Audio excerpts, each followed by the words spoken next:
That WrestleMania moment was pretty incredible. Yeah. So before your music hits, you're standing backstage.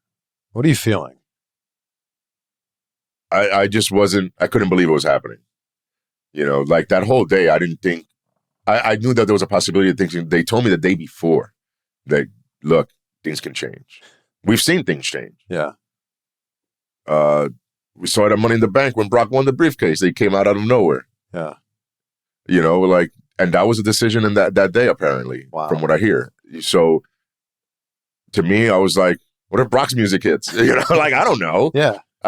Just anything. Yeah. Or at the last second, they're like, hey, don't cash in, you know, do something or whatever. I don't know. But then a part of me was like, should I just go into business for myself? So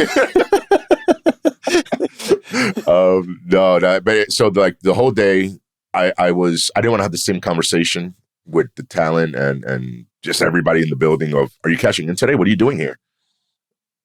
So I stayed hidden for me, not because I didn't ask me to hide. I stayed hidden for me just because I didn't want to have these conversations. Only like the Judgment Day and Roman, because he saw me in the room. Like very few people knew where I was all day. And even still all day, I was just settle down, because we don't know if this is actually going to happen till it happens. Mm. And that's how I treated it. But then when I went up to Gorilla right before the match started, then it was like, oh boy, is this really going to happen? Oh boy, you know? And then I'm sitting there just watching the match and I'm just trying to stay focused on the match and enjoy the match as a viewer to hold my nerves together. But when that bell rang and I was like, oh, this is happening. And I look around, there's nobody telling me no. I was like, everybody's relaxed. Nobody's coming up to me to be like, hey, change your plans. All right. I'm not listening to nobody right now. It's like, it's over. And that music hit and I was like, oh. Right before I ran out, all I was thinking about was, I'm not going to sprint because God forbid I trip and fall. I was like, I'm going to have a good stride, watch my steps, make sure I don't trip over the mat. I don't want to do the funny around the corner, you know, just comfortable. Yeah. Look cool.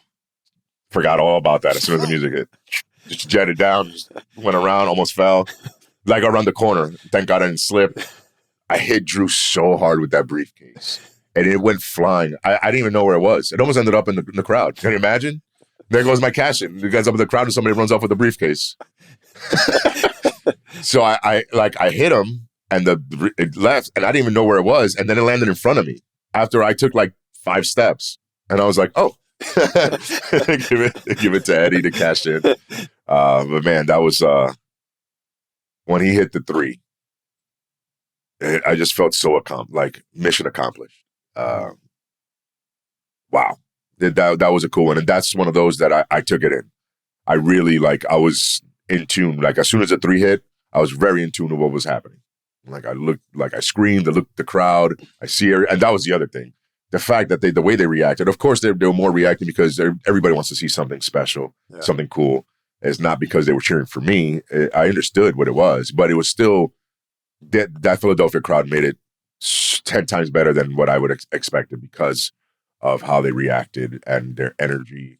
They were hyped, and that, of course, now gets me going. You know. So I gotta thank that crowd at WrestleMania for making it extra special.